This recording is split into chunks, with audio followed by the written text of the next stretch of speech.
Everybody that's struggling is going through a belief system. They are manifesting that struggle unconsciously. They're not doing it with intent. That's why I can't say that they're doing something that is shooting themselves in the foot, because they're not doing it with conscious intent. It's coming from their unconscious program. You can't talk negative and expect to live a positive life. You can't talk defeat and expect to have victory.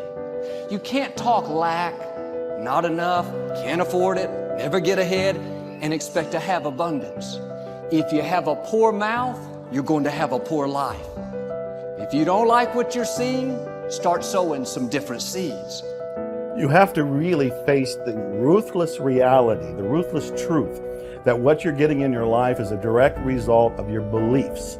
Your beliefs are controlling your thoughts are controlling your actions are controlling what the experience you're getting out in the real world. So back it all the way to the beliefs again. We got to find out, what are the beliefs creating the reality you have? Change those beliefs. You're going to have different thoughts, you're going to have different actions, you're going to have different results. It's going to be this domino effect. It's got to start, not with the actions out here.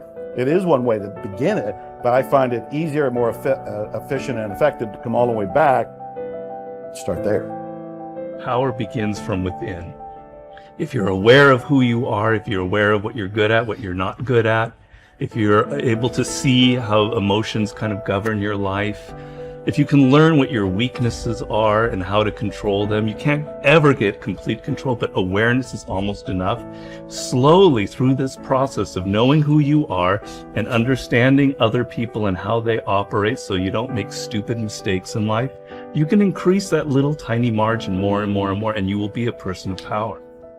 See, the way in which we operate, ladies and gentlemen, it's a manifestation of what we believe, what's possible for us. Whatever you've done up to this point, all that it really is a duplication, it's a reproduction of what you believe subconsciously that you deserve and what's possible for your life. Most people operate out of their personal history, out of their memory, things they've done, things they've experienced, things they've seen, things that they have observed. What I'm suggesting that you operate out of a larger vision of yourself. I want you to see yourself doing what you want to do, experiencing what you want to experience, having what you want to have, doing what it is that gives your life some meaning and value. Operate out of your imagination, not your memory. Because whenever you look at where you want to go, I'm wanting to warn you, you will have some conversation back here after you go through the data that you've experienced in life saying you can't do it. And so what you want to begin to do is ignore that inner conversation. Start putting the right things in. Now, we live in a time in society where there's so much great information, whether it's a podcast, whether it's inspirational interviews, whether it's books or the lives of some of the people we looked at earlier. Every single day, or at least every single week, if you want to take your compass needle and start remagnetizing it in a positive direction by exposing yourself to the kind of information that supports your potential and your greatness and where you want to go. Now, there's no excuse for not being able to do that now in a society where it's so available. But if you're not choosing to do that, by default, you're going to be hooked into somebody else's agenda. If you don't start filming as the star of the movie in your life, by default, you're going to end up as a film extra in somebody else's. Remember this, you're the lead character in the story of your life, and the person who controls that script is you and your God. And at any point, you can decide to step into a new chapter. You can step in to be a whole new leading character. All you can be responsible for is yourself.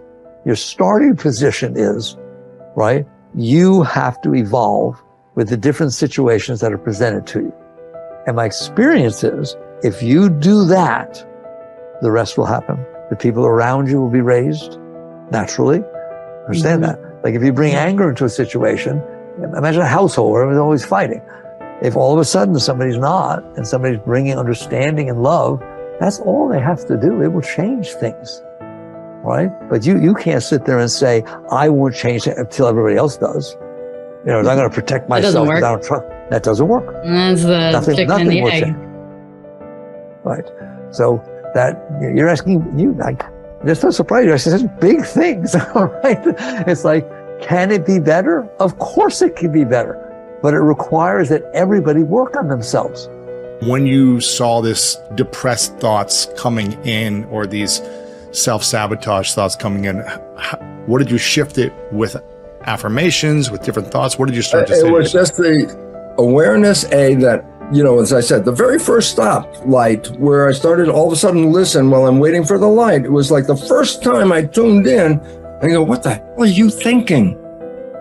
That was the most important thing, because then the habit of not going there anymore, starting to realize, why am I thinking this negative thing? Turn around, make a positive statement right now, because that negative one is taking you on and just a repetition of this behavior become habitual. So, and habits are great. Why? No effort. I love habits. Why? You don't even have to think about them. They do it automatically, So if you put in these really great habits, you can walk through the day and think anything you want, do anything you want, and your habit, if they're good ones, will just guide you perfectly through here without even being involved with thinking. That's the game. The game is, what is heaven to you? Then program that's your life. And then guess what? The 95% of the day manifesting heaven while you're not even thinking about it.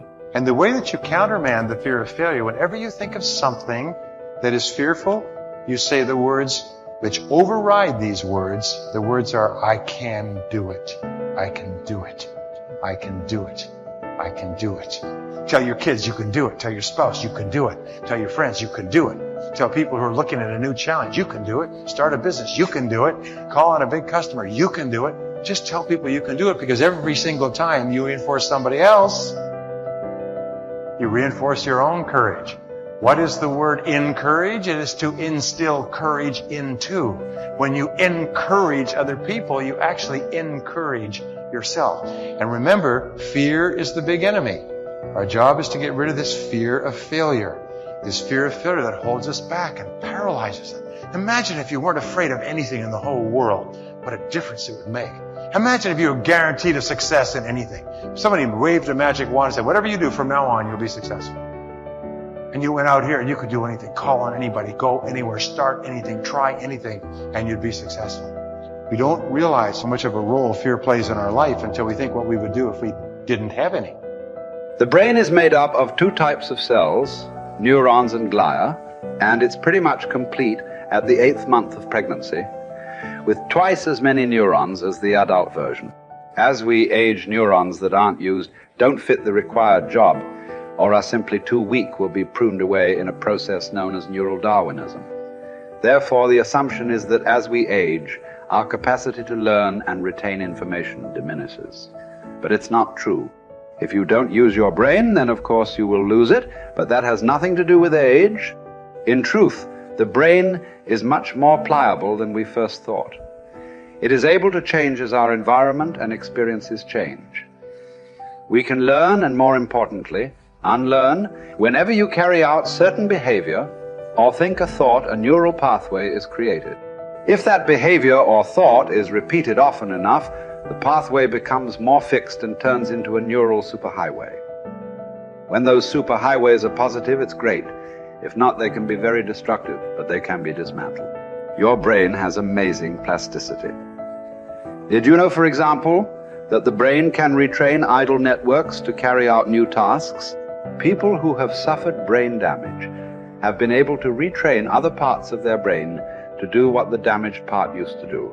And this basic plasticity remains, regardless of age. Your brain can renew itself, learn and rewire, and you don't need to sit in a classroom to do so. It is possible through new thought, new actions, and new emotions. Researchers divided a test group into 4. The first group were asked to physically practice a one-handed 5-finger exercise on the piano. Group 2 were to play the piano randomly, and Group 3 were asked to watch Group 1 memorize the exercise and mentally rehearse it only while Group 4 did nothing. Each group was to do their thing for 2 hours a day for 5 days. 2 things were fascinating about this study. First, the speed at which the brain altered. New pathways were created after just 10 hours of practice over 5 days. Perhaps what is even more amazing is that Group 3, who did not actually play the piano but pretended to do so in their minds, had almost as much brain activity in the exact same area of the brain as Group 1. You share in that all power, all wisdom of mind, but you've got to take it. The power is there, but you must use it.